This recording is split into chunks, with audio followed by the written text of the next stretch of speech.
रसूल अकरम सल्लल्लाहु अलैहि वसल्लम के बाद हजरत अबू बकर सिद्दीक रज़ियल्लाहु ताला अन्हु बिलाशुबा इस्लाम के सबसे बड़े मौसन हैं। आप रज़ियल्लाहु ताला अन्हु का इस्लाम को फितना अर्तदाद से महफूज रखना ऐसा कारनामा है जो बिलाशुबा तारीख इस्लाम का एक सुनहरी बाब है। जब आज कबाइल ने ज़कात की अदायगी से इनकार किया और बहुत से मुद्दईयान नबूवत ने अरबों को गुमराह करना शुरू कर दिया, मदीने पर बागियों के हमले का खतरा मंडलाने लगा, रूमी और ईरानी सरहदें गैर महफूज होकर रह गईं, तो उन हालात में सिद्दीक अकबर रज़ियल्लाहु ताला अन्हु ने मर्द आहन बनकर दीन की हिफाजत की और यके बाद दीगरे मुनकरीन ज़कात और मुद्दईयान नबूवत के खिलाफ सख्त तादीबी कार्रवाइयां करके इस्लाम के शजर को कुव्वत व इस्तेहकाम बख्शा। हजरत अबू बकर सिद्दीक रज़ियल्लाहु ताला अन्हु तालीमात नबवी सल्लल्लाहु अलैहि वसल्लम के मुजस्सम पैकर थे। आप रज़ियल्लाहु ताला अन्हु ने हुजूर सल्लल्लाहु अलैहि वसल्लम के कायम करदा मुल्की निज़ाम में कोई तब्दीली न की। जब भी कोई अहम अम्र पेश आ जाता तो आप रज़ियल्लाहु ताला अन्हु मुमताज महाजिरीन और अंसार से बाकायदा मुशावरत करते।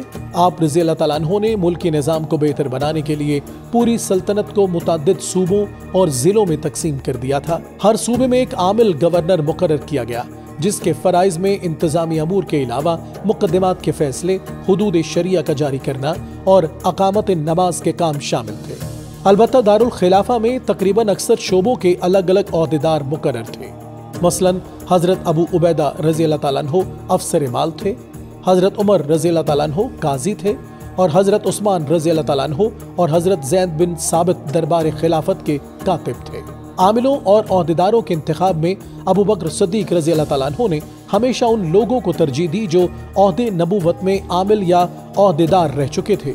हुजूर सल्लल्लाहु अलैहि वसल्लम के नक्शे कदम पर चलते हुए अबू बकर सिद्दीक रज़ियल्लाहु ताला अन्हु भी फौज की इखलाकी तरबियत से कभी गाफिल न हुए। जब भी कोई फौजी मुहिम रवाना की जाती तो खलीफा रसूल कुछ फासले तक फौज के साथ जाते और फौज को नज़्म ज़ब्त की नसीहत के अलावा इबादत गुजार लोगों, बूढ़ों, बच्चों और औरतों को कत्ल न करने, फलदार दरख्तों को न काटने और आबादी को वीरान न करने की तलकीन करते। नीज खाने की गर्ज के सिवा जानवरों को बेकार ज़िबा करने और माले गनीमत में खुर्द बुर्द न करने की तलकीन और नसीहत फरमाते। आप खुद छावनियों का मुआयना करते, रबादारी और नज़्म ज़ब्त का सबक देते और फौज के हौसले बुलंद रखने के लिए आला कारियों और फसीहुल लसान खतीबों का तकर्रुर करते। अबू बकर सिद्दीक रज़ियल्लाहु ताला अन्हु ने माले गनीमत के एक हिस्से को फौजी मसारिफ के लिए मखसूस कर दिया। नीज फौजी घोड़ों और ऊंटों के लिए मखसूस चरागाहें बनाई। हजरत अबू बकर सिद्दीक रज़ियल्लाहु ताला अन्हु के दौरे खिलाफत में पुलिस और एहतसाब व मवाख़ज़ा का बाकायदा इंतजाम तो न था, ताहम जहाँ से किसी किस्म की बदउनवानी और जुर्म की खबर मिलती तो फौरन उसका तदारुक करते और बदकारों को सख्त सजा देते। अगर किसी सूबे का हाकिम किसी को गलत या ज्यादा सजा दे देता तो उस हाकिम को बाकायदा मुतनब्बे किया जाता। आप रज़ियल्लाहु ताला अन्हु ने मुकद्दमात के फैसलों के लिए बाकायदा महकमा क़ज़ा के तहत काजी मुकर्रर किए। हजरत अबू बकर सिद्दीक रज़ियल्लाहु ताला अन्हु के अहद में जुज़िया टैक्स की शरह निहायत आसान थी। आप रज़ियल्लाहु ताला अन्हु ने उन्हीं लोगों पर जुज़िया टैक्स नाफिज करने का हुक्म दिया जो उसकी अदायगी की इस्तात रखते थे। जमीनों पर सिर्फ 10-10 दरहम सालाना जुज़िया आयद किया गया।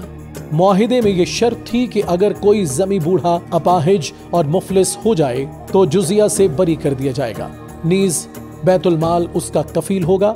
हजरत अबू बकर सिद्दीक रज़ियल्लाहु ताला अन्हु ने अपनी खिलाफत के आखिरी अयाम में मालियाती निज़ाम की तंजीम की तरफ तवज्जो मबजूल की और बैतुल माल के लिए एक इमारत तामीर करवाई, मगर उसमें कोई भारी रकम जमा करने की कभी नौबत न आई। ज़कात, अशरा, खैरात, जुज़िया और गनाइम आमदनी के बड़े ज़राए थे। बिलाशुबा अहद सिद्दीकी इंसानी तारीख का सबसे खूबसूरत दौर था जिसने इंसानियत का धारा बदल कर रख दिया।